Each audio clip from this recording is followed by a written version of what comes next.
Hello, everyone, and welcome to the webcast. My name is Christine Dorsey Davis. I'm the Executive Director of the Ohio chapter of the American Planning Association, and I am your webcast moderator. Today is Friday, March 27th, and we will hear the timely presentation, Census 2020, How Can I Advocate for a Complete Count?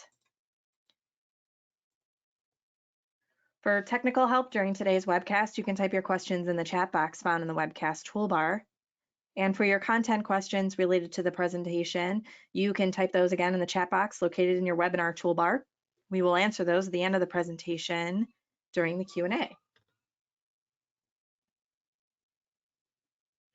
Today's sponsor is the Ohio chapter of the American Planning Association. So thanks to them for sponsoring today. And of course, thanks to all of our participating chapters and divisions of APA for joining the webcast consortium and making these webcasts possible and free to members. Coming up here on your screen is a list of our upcoming webcasts. We have a ton more coming down the pipeline through May through June, and we're just now taking session proposals for July.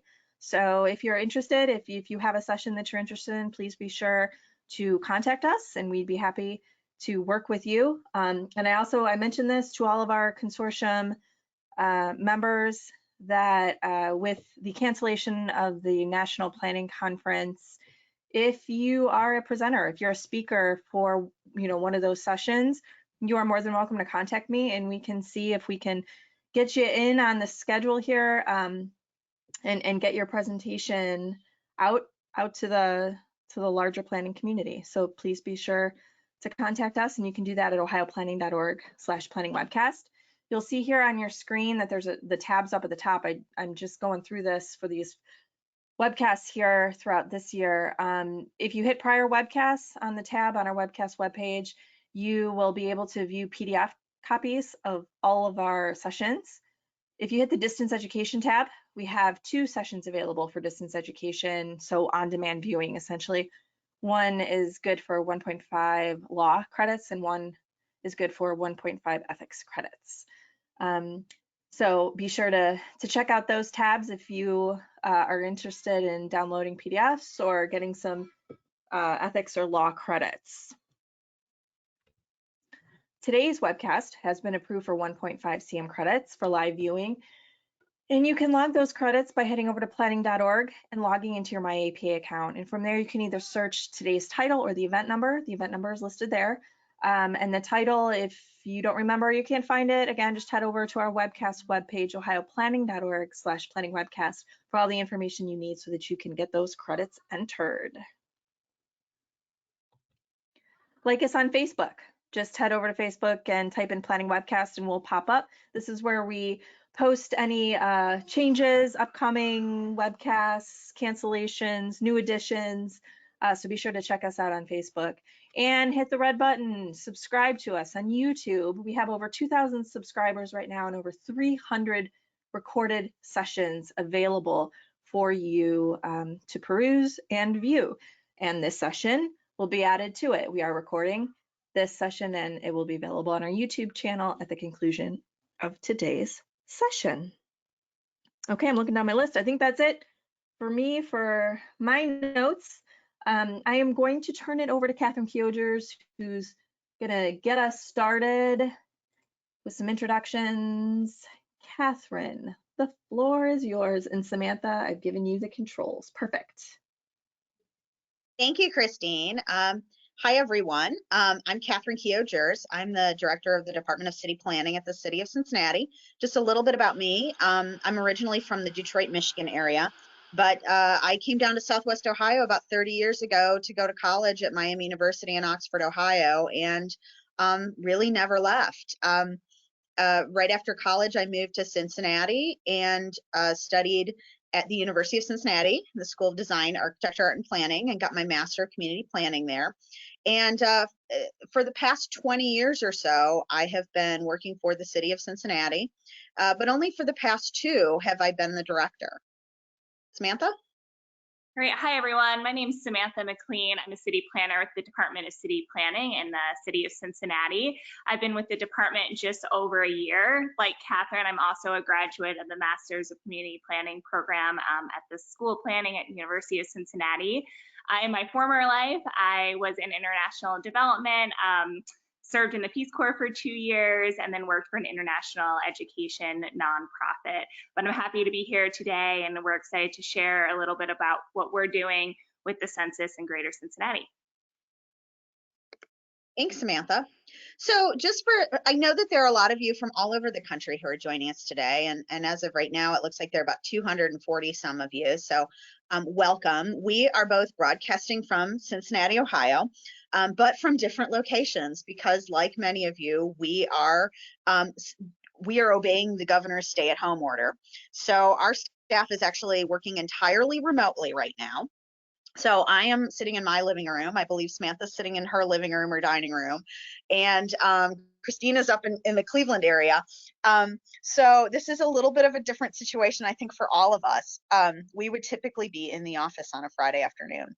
But just to introduce you a little bit to Cincinnati, hopefully a lot of you know where it is. We are in Southwest Ohio.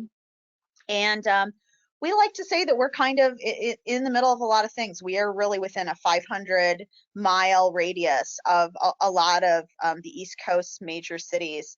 It's about a 6-hour drive to Chicago, about a 4.5-hour drive to Detroit, about 4.5 to Nashville, about 8 to Atlanta, about 10 to DC, 7 to Charlotte. So we're within really striking distance of a lot of places on the eastern seaboard, and it's a great place to live.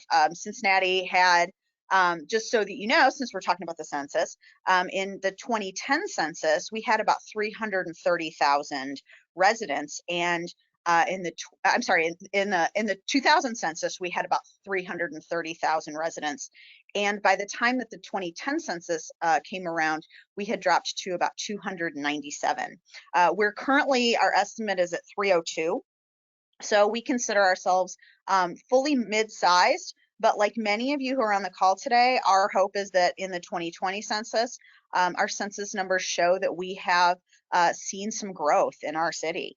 But I also do want to point out that today's webcast was scheduled and pretty much planned before the COVID-19 crisis took over our lives. So we have tried to update today's presentation with a little bit of information about that. But realize, of course, that when we're talking about the work that we've done, most of that work was done before this stay-at-home order went in place. So what we're going to talk about today, we're going to cover 3 big topics. First, what is the census? We want you to walk out of here today knowing that it's important, it's easy, and it's safe. We're going to talk about how Greater Cincinnati is ensuring a complete count and an accurate count. And we are going to talk a little bit about how you can be a census advocate yourselves. So first, what is the census? I think I'm probably talking to a group of people who already know this. Typically, when we're giving a presentation about the census, we're talking to people who may not be as familiar with it, but we know that you are. But we will just once again remind you that the U.S. Census is mandated by the U.S. Constitution. It has taken place every decade, every 10 years since 1790. So this is our country's 24th census. There's really important data that's gathered in the census. It determines the number of seats that each state has in the U.S. House of Representatives. It also really helps to allocate billions and billions of dollars a year to local communities. And April 1st, as you probably know, which is coming up just next week, is Census Day. So although information has been out about the census for a little while and the census has been open, April 1st is the date that you are supposed to count how many people live in your house as of April 1st. Just to talk a little bit about the schedule for the census. Again, this is a slide that we added very recently because the Census Bureau has updated their schedule because of the COVID-19 crisis.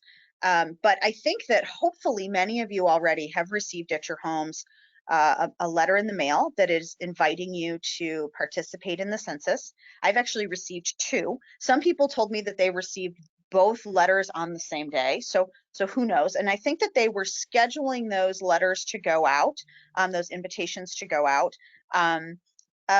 you know, sort of on a rolling basis, so that not everybody got them at the same time and not everybody was going online to respond to it at the same time.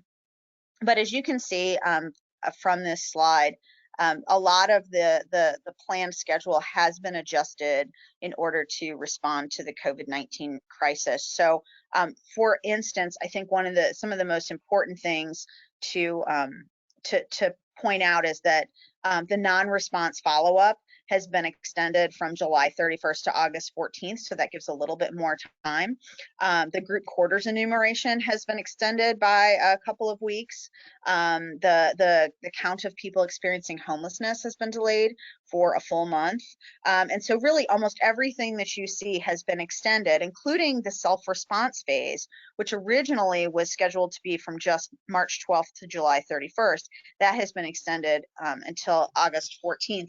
And quite honestly, I would not be surprised if some of these were extended further if the crisis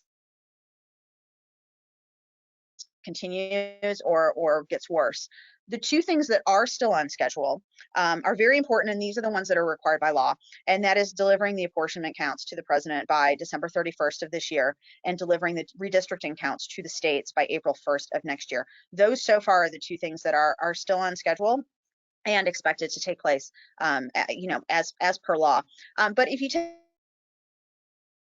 a look at the right-hand side of the slide, there is a link to a place on the 2020 census website that will give you updates on the COVID-19 crisis. So I would encourage all of you to just kind of keep your eye on that, because I would imagine that if there were any additional revisions, you would find those there.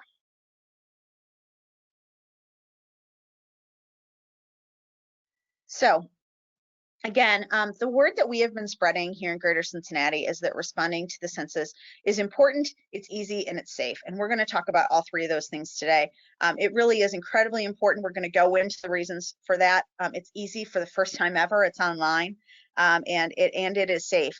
And the safety portion of it, I think, is something that many of our constituents here in Cincinnati have had great concern about, and I'm sure many of yours have as well. So the census is important. I think we all know this. Again, I'm probably speaking to a group of 250 or so folks who understand why the decennial census is safe, or I'm sorry, why it's important. We use that to allocate approximately $675 billion in federal funds to our communities each year. We, as the city of Cincinnati, rely on those federal funds every year to manage important programs in our community. It, of course, also determines the number of seats that each state has in the U.S. House of Representatives. This is incredibly important for states like Ohio. Back in 2010, we lost 2 representatives due to the decrease in population in the state of Ohio. We really want to make sure that we don't lose any more in the 2020 census. And of course, census data is used for all kinds of other things, like redrawing legislative and school districts, helping to forecast transportation needs, determining housing assistance, eligibility areas.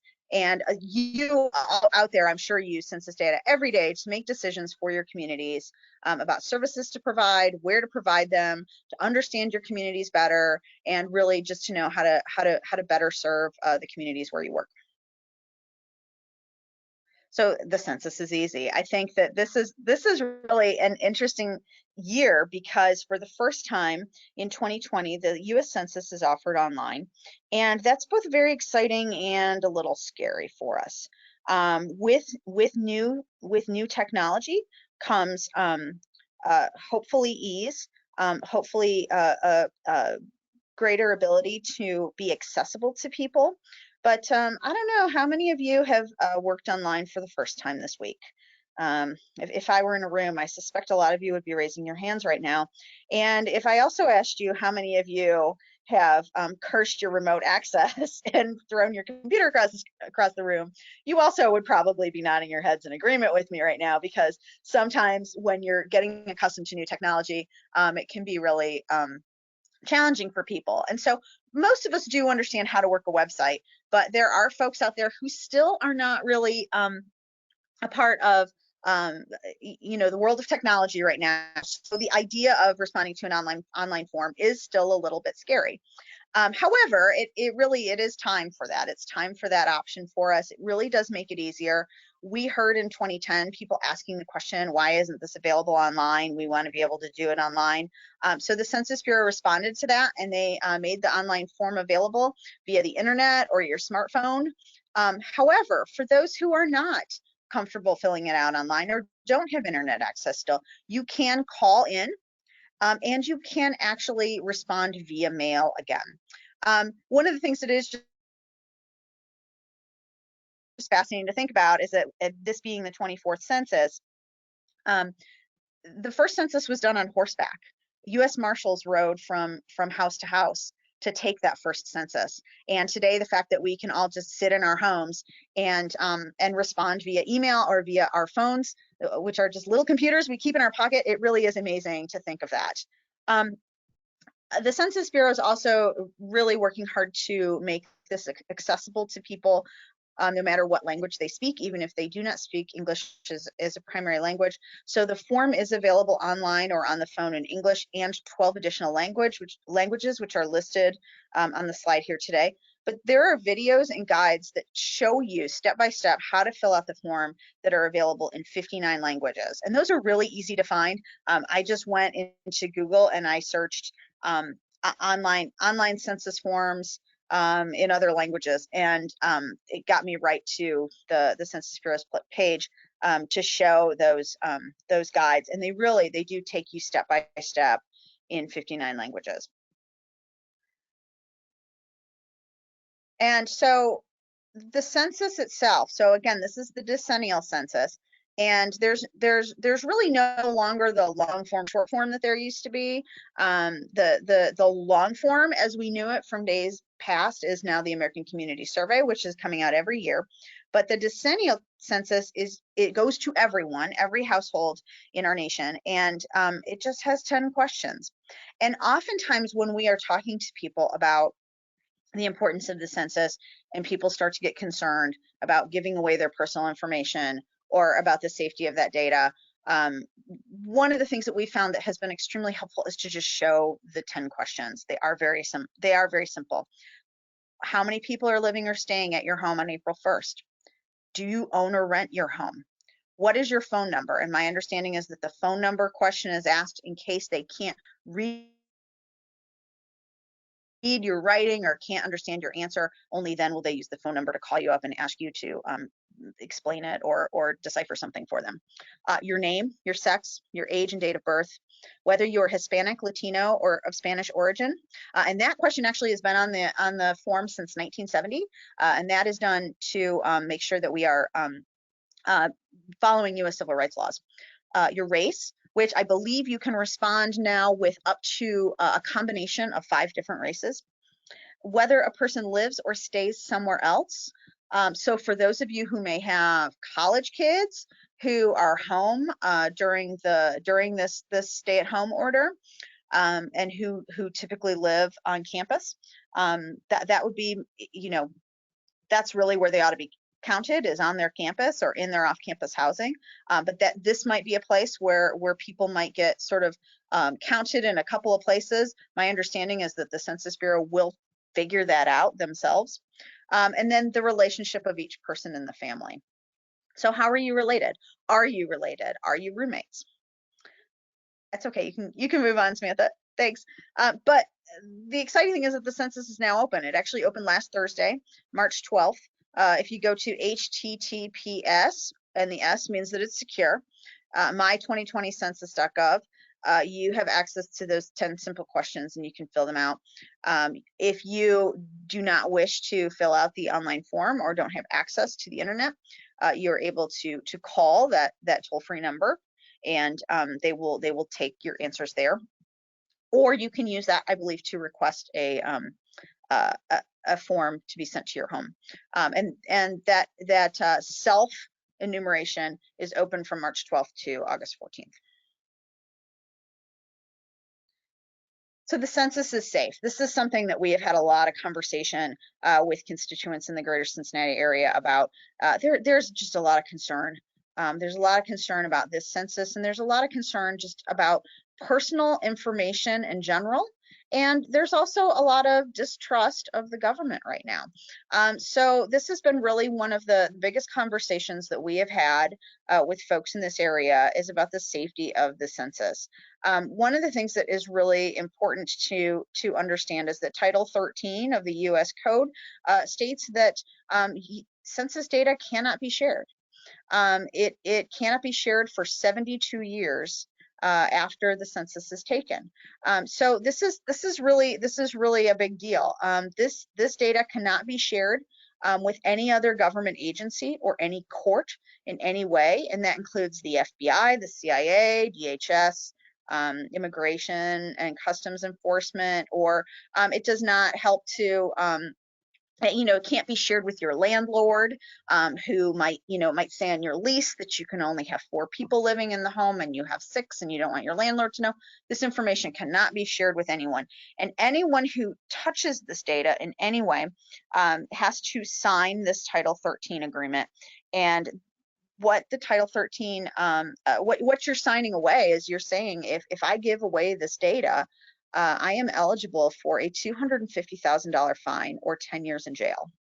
And I'll tell you, so those of you who are out there working in communities who have gone through the LUCA process, the local update of census addresses process, which is where local communities give the Census Bureau all of their updated addresses since the last decennial census. That's something that my staff worked on really hard since about July of 2018. We've been working on that project to make sure that the Census Bureau has all of our accurate addresses, and any address that we think is going to be online as of April 1st of this year. I and my staff had to sign the Title 13 agreement, even though we don't have access to the actual census data. But we do have access to the addresses, and so we all had to sign it. All census employees have to sign it, everyone who comes to your door, anyone who touches the data. And again, it cannot be released for 72 years. So I don't know how many of you out there are involved with or interested in genealogy, or anyone in your family is interested in genealogy. My dad's really big into genealogy and searching our family history and doing a family tree. And one of the things that was really exciting for genealogists is that the census data was available from the 1940 census in 2012. So come 2012, they were finally able to release that data, that individualized data from the 1940 census. So that's all that's available right now in that individual personal level that actually says your name and where you live and what your sex is and what your age is. Otherwise, it's all just the aggregated data that is then given to the public, but that information about you personally won't be out there for another 72 years. So why do we need an accurate count? Yes, so as Catherine highlighted, she highlighted the importance of the census. So everything that is determined by a census count. So we just wanted to reiterate what is at stake if we do not have an accurate count. So using our county, Hamilton County in Ohio, as an example, in the 2010 census, we had a 77% response rate. So this means 23% of households, our neighbors, our family members, friends, they were not counted in the 2010 census. And we learned from a study out of the George Washington University that for every one person not counted in the census, a community stands to lose $1,814 per person per year in federal funding. So if you do the math, in Hamilton County, based on our 77% response rate in 2010 and the loss of over $1,800 per person per year, we estimate that we potentially lost $3.4 billion in the region total in federal funding over the last 10 years due to our undercount in 2010. And as Catherine highlighted, and as many of you know, this federal funding affects a myriad of programs in housing, family services, infrastructure, health, education, and more. Many of you may even work on some of these federally funded programs. So to understand where this undercount happened and where our non-response happened, the U.S. Census Bureau puts out a response outreach area mapper, or also known as ROAM. And this map shows the predicted non-response rates based on census tract. So you can view this for your own community. It is online today. So on this map of Hamilton County, you'll see some of the darker blue areas and the darker green areas. Those were the areas that had the highest predicted non-response rates. And those rates were determined based on response rates from the 2010 census and then also American community surveys over the last few years. If you take a look at your own community, you might see this as well. We found that if we overlaid our poverty rate map over this predicted non-response rate map, it would almost match up. Those census tracts that tend to have higher poverty levels are often our most undercounted and harder to count. So this map shows us where our non-response is geographically, but the U.S. Census Bureau also identifies traditionally hard to count populations. So this involves young children. Surprisingly enough, young children are sometimes forgotten during censuses or American community surveys. And this might be because they split time between parents, or maybe grandparents are looking after children and they forget to count them. Highly mobile persons are hard to count, racial and ethnic minorities, non-English speakers, low-income persons, persons experiencing homelessness, undocumented immigrants, LGBTQ persons, persons with mental or physical disabilities, and persons who do not live in traditional housing. So it was really important for us leading up to this 2020 census to understand not only where our non-response geographies were, but also these hard to count populations. And understanding these and where the undercount happened in 2010 really was a true call to action for us in Greater Cincinnati, and really shaped our strategy this year. And with that, I'll pass it back to Catherine, who will share a little bit about how we are ensuring that that undercount doesn't happen and that we get an accurate count in this year's census. Thanks, Samantha. So hopefully others out there also have complete count committees in your communities. A complete count community, a complete count committee is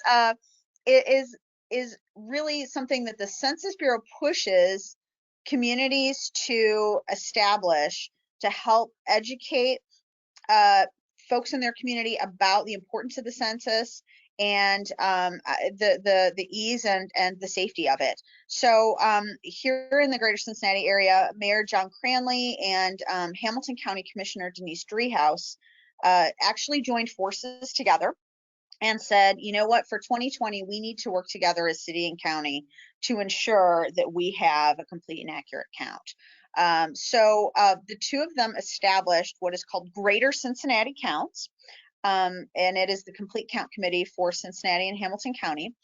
There are about 200 people or organizations who are a part of Greater Cincinnati Counts, and they are people from community members who are members of our community councils, which are our leadership groups in Cincinnati's 52 neighborhoods, government leaders, our faith leaders, our nonprofit and business leaders. And we had our kickoff on October 1st, which was 6 months to Census Day. And you see the picture here of some of us who were at the kickoff. That picture was taken in Cincinnati Council chambers that day. And we got together for the first time that day and have met on a monthly basis since then to really dial in on the education and the awareness and the action, which you'll see on the next slide, actually. Our timeline really is that while we got started, we really kind of jumped in right away in October and started educating people on what the census was, why it was important to us, and starting to really address people's concerns and fears about the census. Starting in sort of beginning of the year to now, we have been working through the awareness phase, which is really just sort of letting people know, hey, the census is coming, it's coming soon, we want you to be ready to respond to it. And right now we're actually in our action phase. The action phase actually started last Thursday, March 12th, when the census opened. And our goal right now is not just letting people know that the census is here and that it's important, but actually inspiring them to take it. And whether that means, as we had planned prior to the COVID-19 crisis, actually being with people and having things like tablets and computers that were available for them to take the census. That's kind of the exciting thing about it being online, is that we had planned to, have events and have people at events. But whether we have people, gathering together or not, we are still at this phase of action where we are really trying to inspire people to get online, get on the phone, take this census.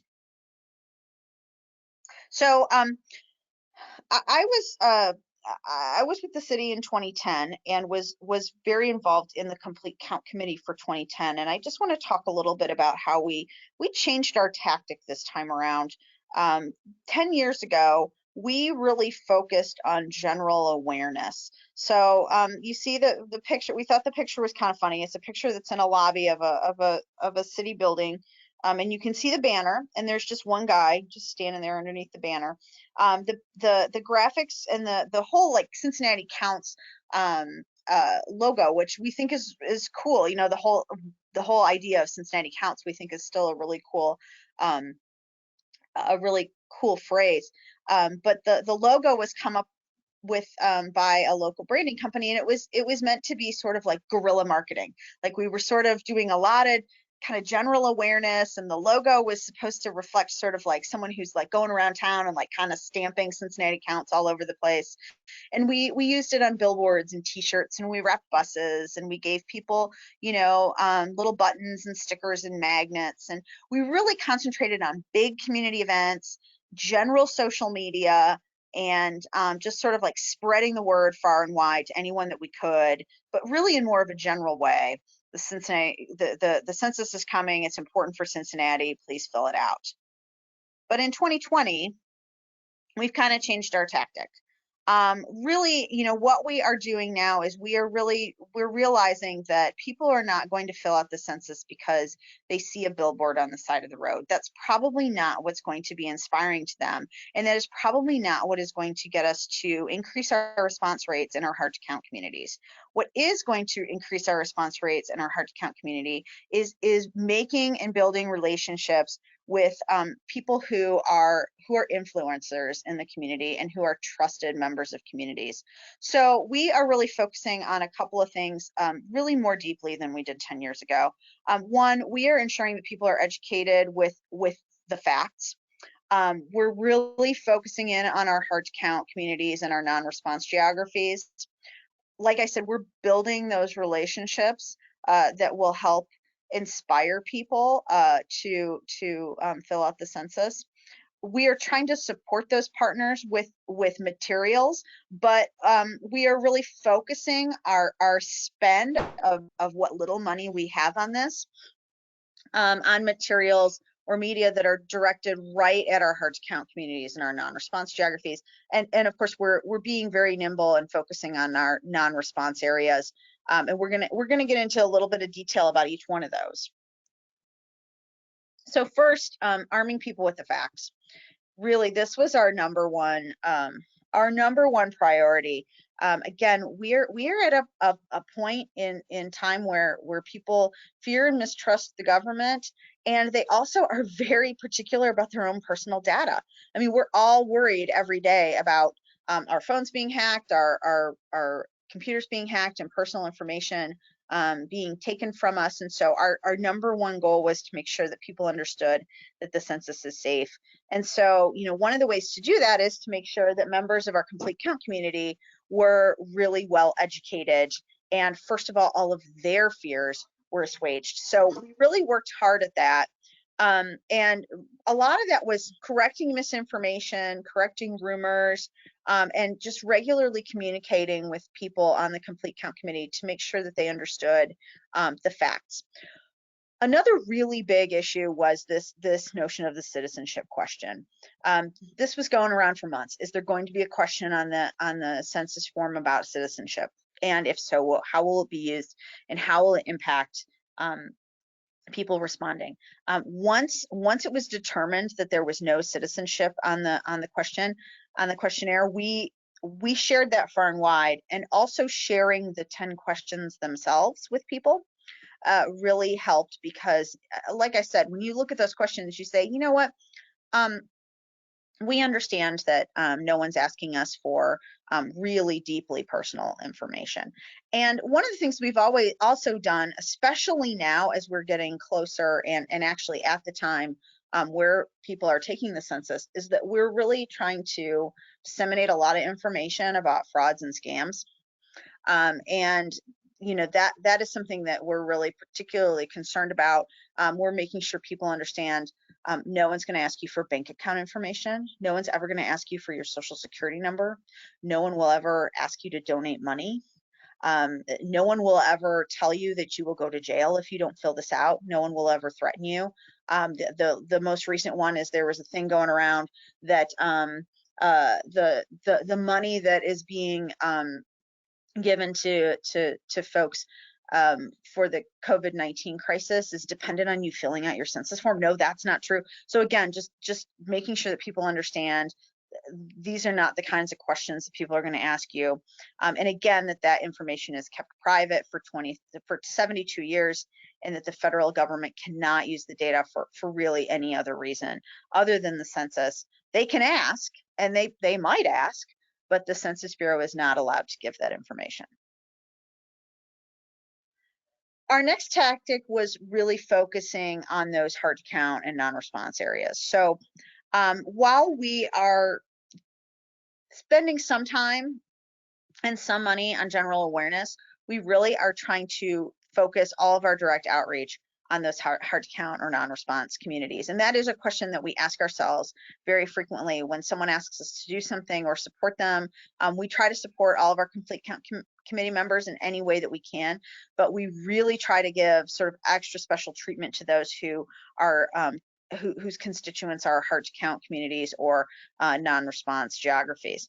And so some of the things that we had, one of the things we had planned to do is that we were going to hire some interns, and interns were going to be able to go out to events and activities. We're not sure how that's going to work now, obviously, but there are some things that we still can do. One of the things that's really interesting that I never knew about cable systems before is that you can target ads to different set tops. So for instance, I in my living room might get a different ad on my cable TV than Samantha might just a couple of miles away. And so that's really important to understand. So you can really be very targeted with what kind of ads you are giving to different parts of the population. And so in areas where we think that we're getting non-response or low response, we can actually start targeting ads to them through the cable company. And Spectrum Cable has been a great partner for us. We also, again, we had some great meetings with people who are helping and supporting the immigrant community here in Cincinnati. And so we have talked about being able to provide materials to people in other languages that explain how the census works, what it is, etc. And of course, there were also some folks who are regularly doing home visits to some of our immigrant populations. We're not sure that those home visits are happening right now. We've also been really working hard to build relationships and partnerships with people. Again, these influencers, someone is not going to fill out the census because I tell them it's important. They're going to fill out the census because you know, somebody that they know and trust in their own life tells them that it's important and safe and easy, and that they did it themselves.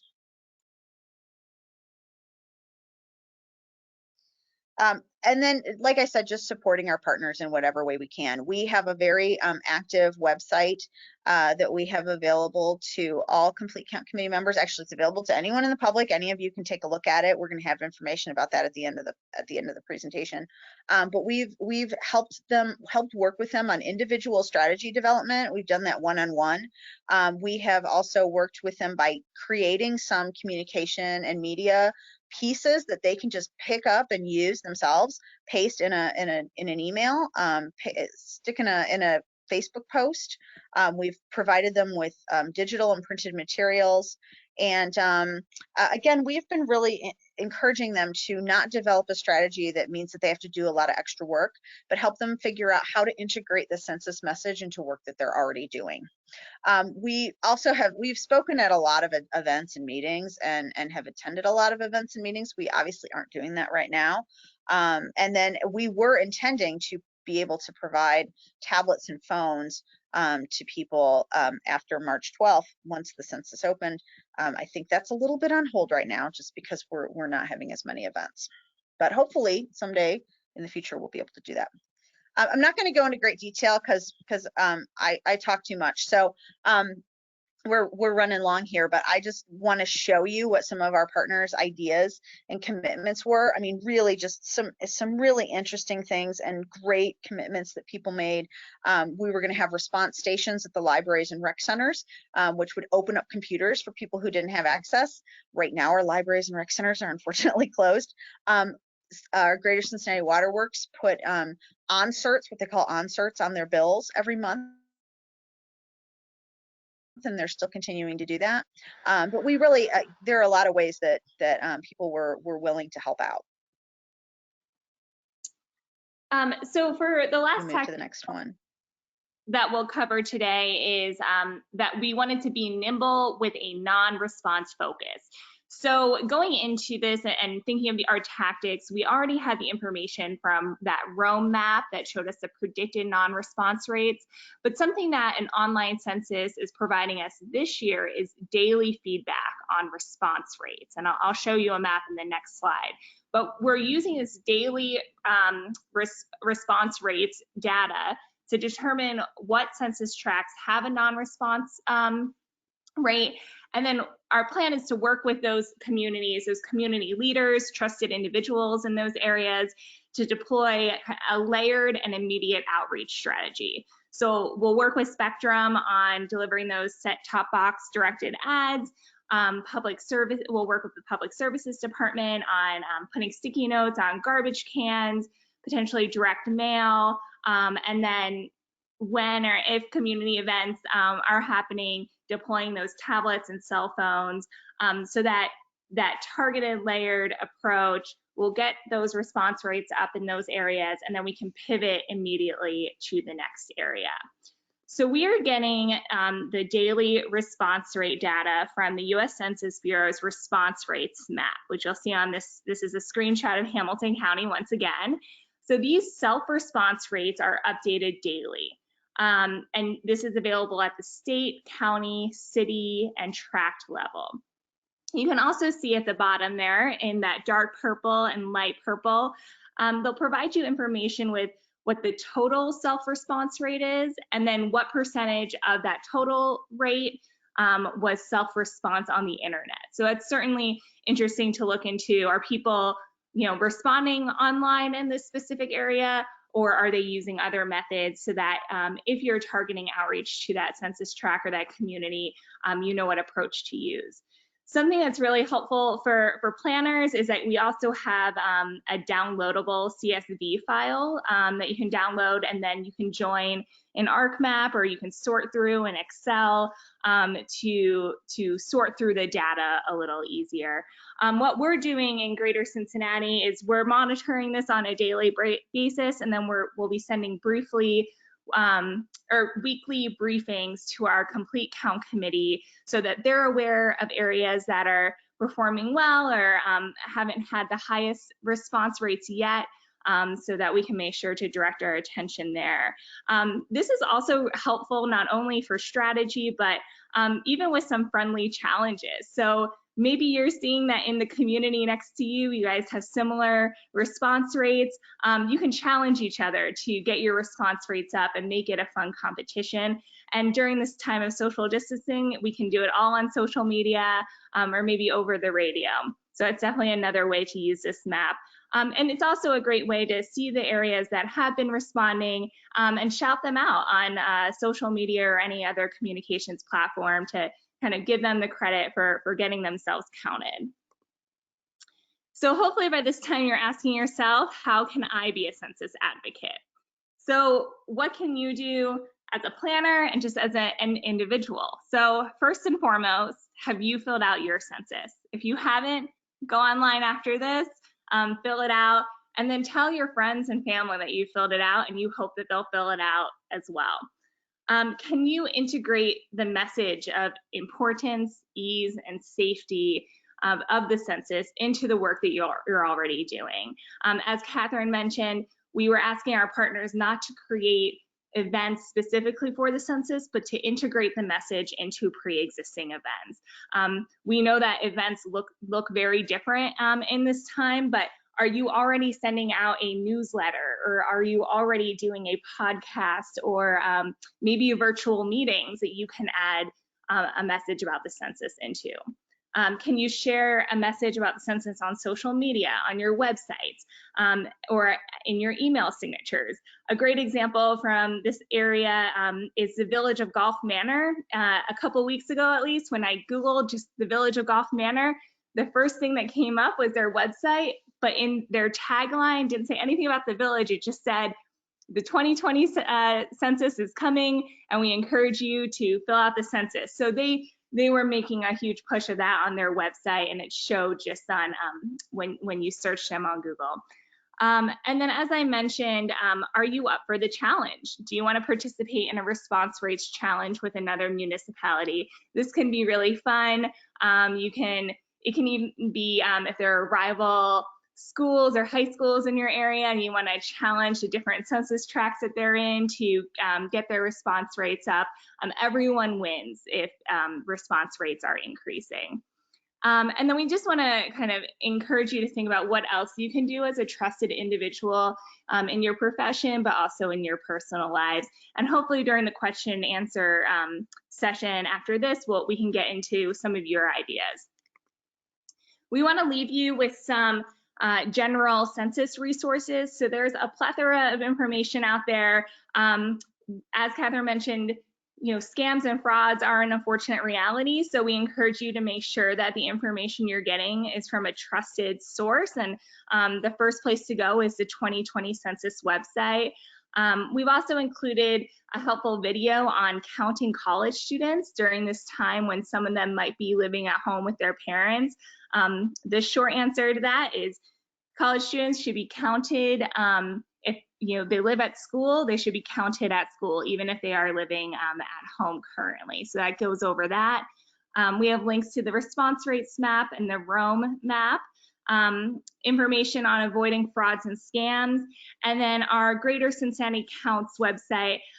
This has logos and information related to the Greater Cincinnati Counts Complete Count Committee, but it also has fact sheets and outreach material that we've pulled from the census website and kind of have organized so it's all in one central location. So this is definitely not just Cincinnati or Hamilton County specific. Some of these fact sheets and materials could be helpful for you as well.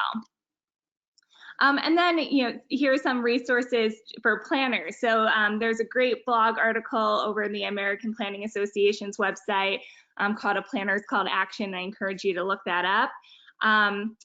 There's also, if we're all home right now, if you are home with your kids, there's a fun activity to illustrate the importance of how census data is used in city planning, which could be fun.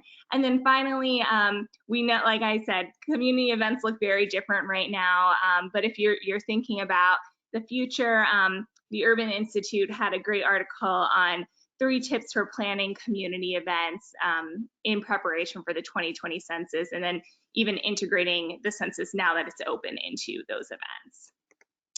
And then finally, we want you to follow Greater Cincinnati Counts, but not just follow us, share your ideas with us, challenge us.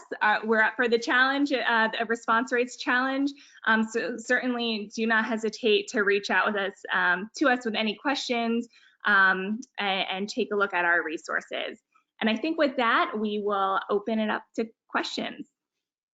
Great, thank you, Samantha. So if you have any questions, please feel free to type them in your chat box in your GoToWebinar tool panel. Okay, so the first question, has the census ever been delayed before? So obviously we're delaying the census right now, or not really delaying it, but keeping it open for longer. Has anything like this ever happened before that you know of? That's a great question. I don't know the answer to that question at all. I do know that they have, sort of changed the times of the census, over the last, 24 censuses. It used to be August 1st, used to be the census date. Little fun fact.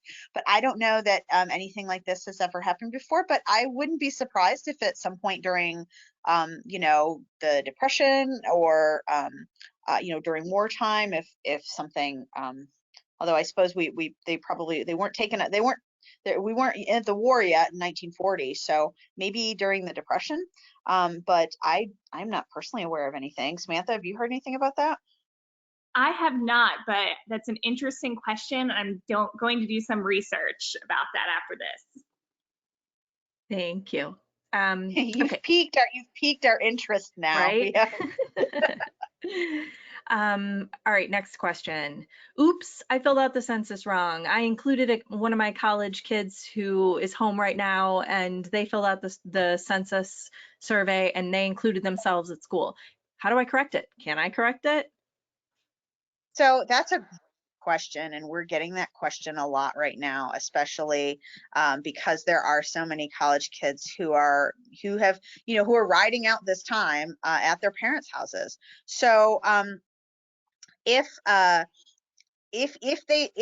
accidentally were counted twice, our understanding from the Census Bureau is that is okay, and that they are going to somehow figure that out back for the folks who are doing the data analysis, especially if there's the name is the same, the birth date is the same, the age is the same, the gender, the race, all of that is the same. I think that they have ways of figuring it out and not creating an overcount. How they do that exactly, we have no idea. But we have been told that they can figure that out. I think that if speaking as a community, it's probably better to have someone accidentally counted twice than not counted at all, though. Samantha, anything you want to add to that? Just thank you for filling out the census, and just like Catherine said, I think it's better to be counted twice, and the U.S. Census Bureau can figure that out. So thanks for being proactive and filling it out. And just one more piece to that. There is a difference between students who are living off campus and students who are living on campus. So just to clarify how that works, if a student is living on campus, they will be counted by the university as part of the group quarters enumeration. So the Census Bureau is working directly with colleges and universities all across the country, and actually any place where there are group housing situations, so assisted care facilities, things like that, prisons, obviously, and the leadership at that organization, at that institution, so at the college or university, will be providing all of the students, the residential students' names and information to the Census Bureau.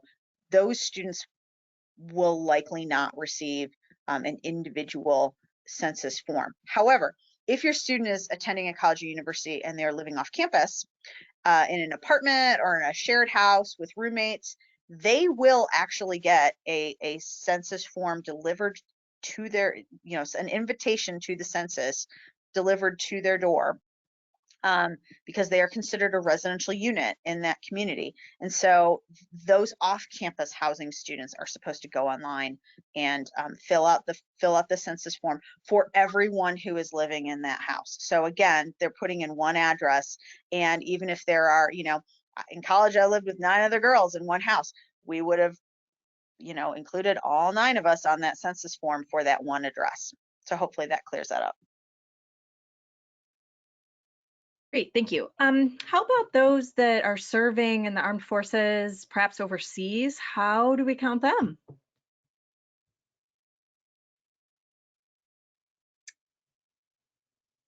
I think that the Census Bureau actually works directly with the military to do that count. I can't say that I know that for certain, but that is my suspicion.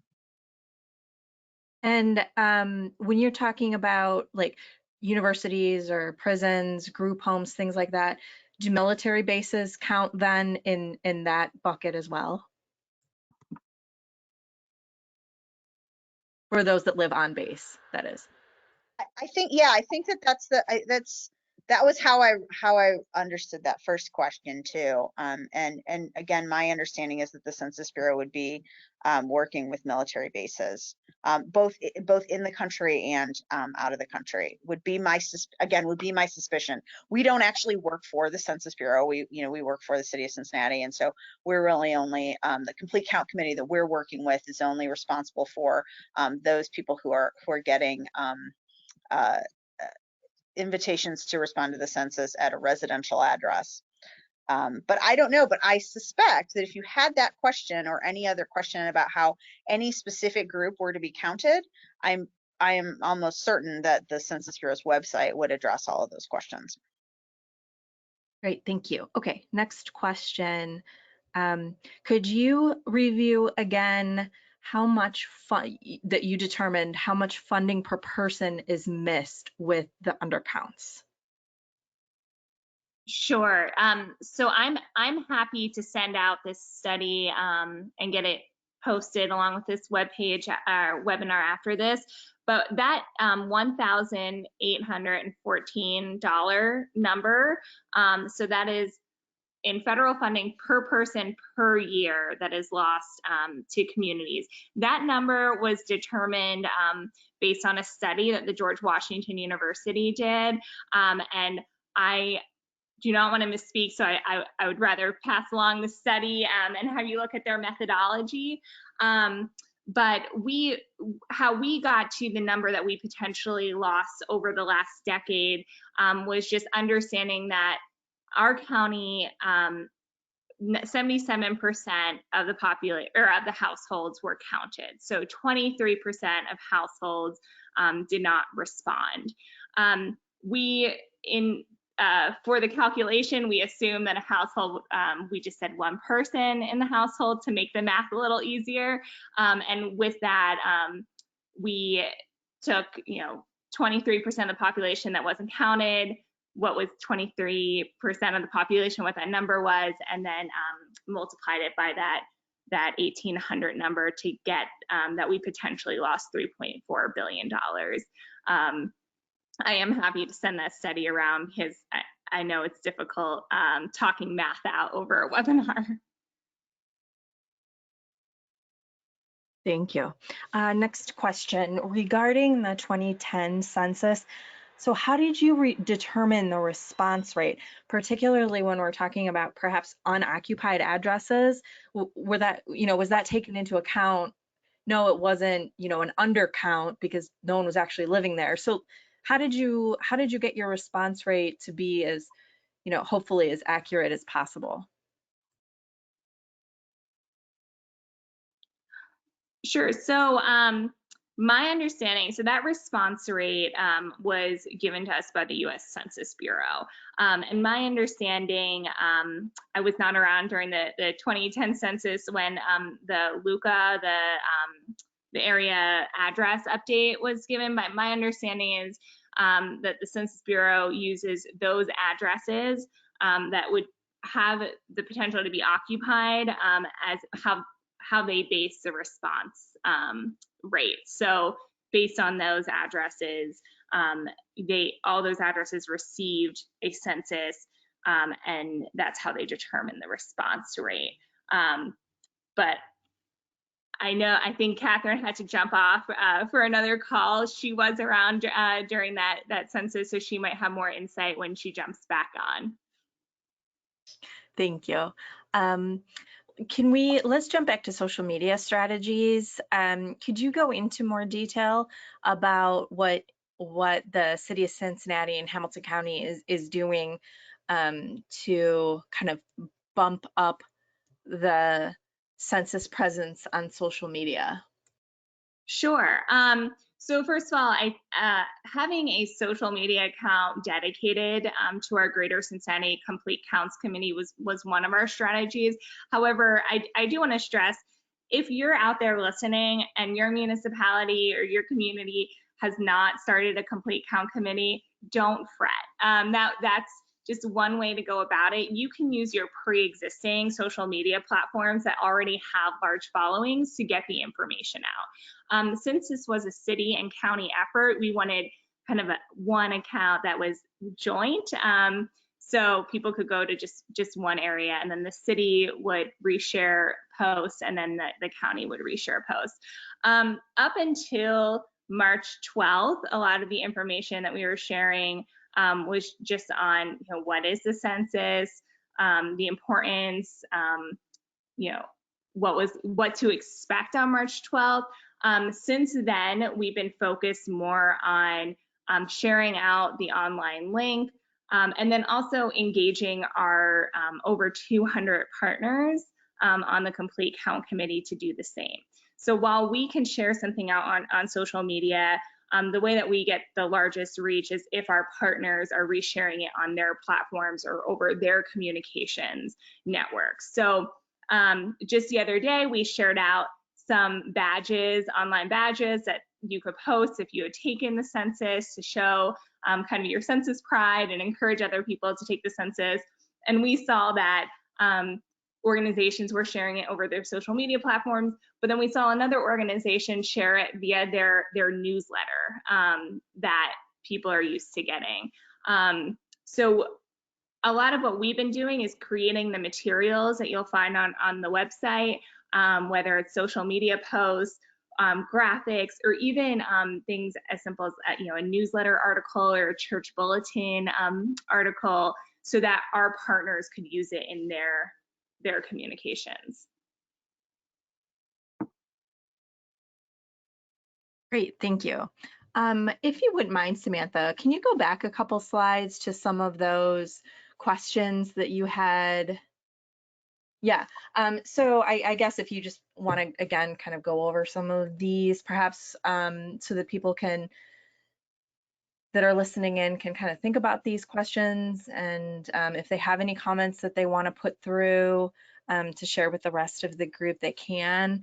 So if we could just maybe leave that up for a few minutes. So if we could dive a little bit deeper on how we can encourage participation of the census while remaining sensitive to COVID-19.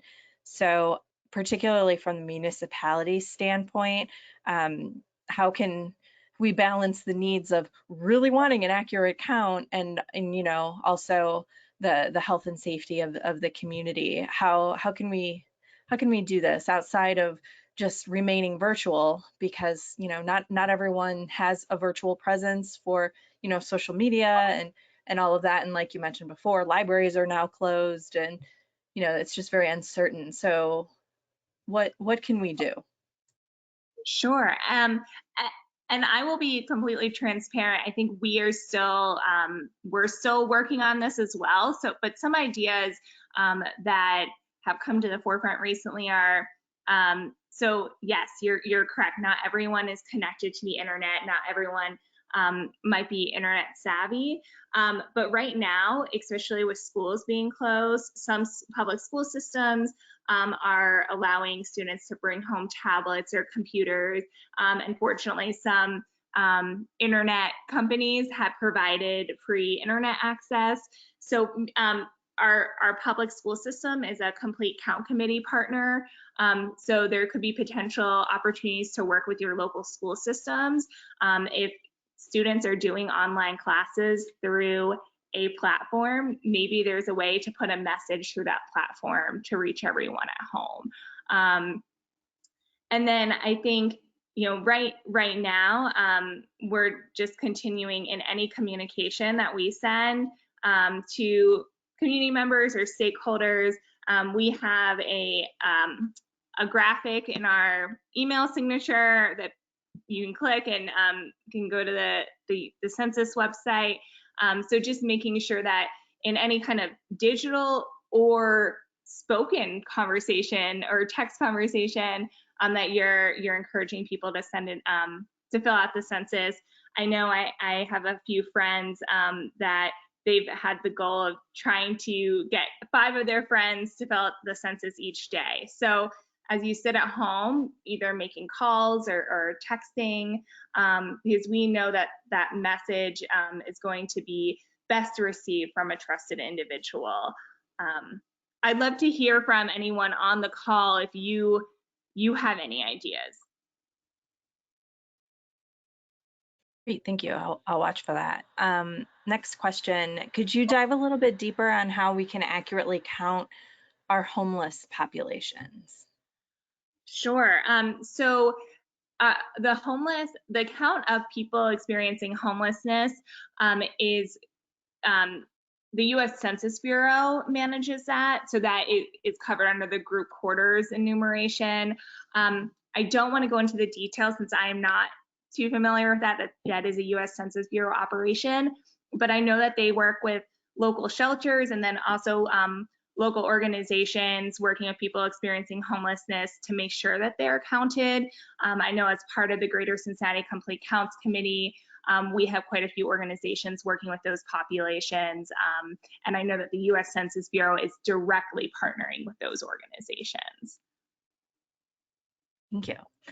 So how did the Cincinnati fund the outreach effort? Was funding necessary at all, or is this just purely a volunteer internally type of situation? How is that all working? That's a great question. And if Catherine gets back on the call, she can definitely add a little more insight.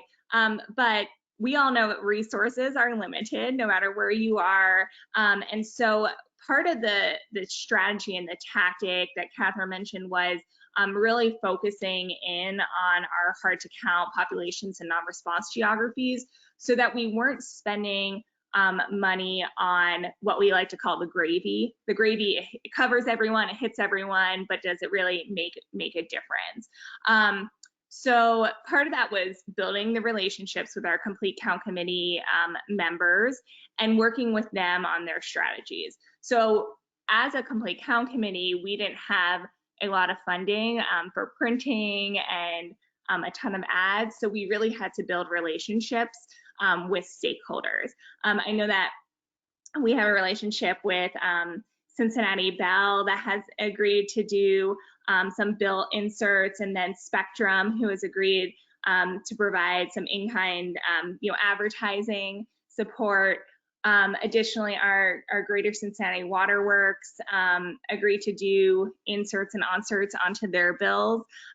So there was a lot of working with our stakeholders to find in-kind resources, but then also being very strategic with the limited resources that we had to see where printed materials would make the most impact. So for example, the Council on Aging, our local area aging council, they had individuals going to people's homes to deliver like Meals on Wheels program.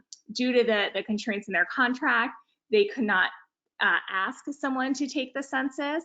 However, they could hand someone something to take the census, and then if the person had any questions, they could help answer them. So in that case, those are individuals that might not be connected to the internet, that might be harder to count. So we felt like providing handouts and printed materials to those populations would be worth it because it would be a high impact. We didn't want to put mailers in everyone's mailbox if we already knew they'd be filling out the census. So just being very strategic. And then using pre-existing programs. So for example, if we have a strong network of community councils in Cincinnati, there are many community councils that print newsletters and deliver newsletters to houses on a monthly basis. And they already have the budget to do that. So that budget exists. Putting in an article or a graphic about the census was not going to cost them more money. So kind of finding those innovative ways to cut costs. I also know that the Ohio Census Coalition, I believe, I got that right, was offering mini grants to local organizations, and some of our Complete Count Committee members received those mini grants. Thank you. We have a comment that just came in. It says, our Regional United Way has just offered to distribute printed census material at food pantries to put in the delivery packages. And the local Salvation Army is also doing home delivery and has agreed to distribute printed messages on Census 2020 with each delivery. That is awesome. And right?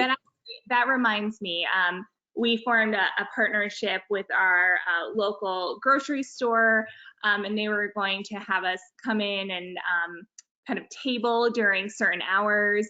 And now that that's not happening, that leads me to believe maybe there could be a partnership with some of their take-home or delivery service groceries. So thanks for mentioning that. And someone else emailed in a link to a Washington Post article that in the 220 plus years, there has never been a delay in the census. So that was a question from sort of the beginning of our talk. And so someone was able to type in and get that answered for us. So thank you. I'm not seeing any other questions coming in. Do you have any other final comments, Samantha? I don't think Catherine is back on the line yet. Sure. So I think, if anything, I think we just want to leave you, with the importance of filling out the census. Fill it out yourself. And yes, we are living through an unprecedented situation right now. And we saw with that timeline that the Census Bureau is reacting and is, delaying the timeline or providing extensions because they know, we know that everyone wins if we have an accurate count. So just, do your best to get the word out any way you can. And then we are really looking for some response rates challengers. So tag us on social media or reach out to me directly if you want to partake in a friendly challenge to try to encourage our communities to get their response rates up. Wonderful, thank you. So just a reminder, we will have a PDF copy of this presentation available for you to download on our webcast webpage. Head over to ohioplanning.org/planningwebcast to get that.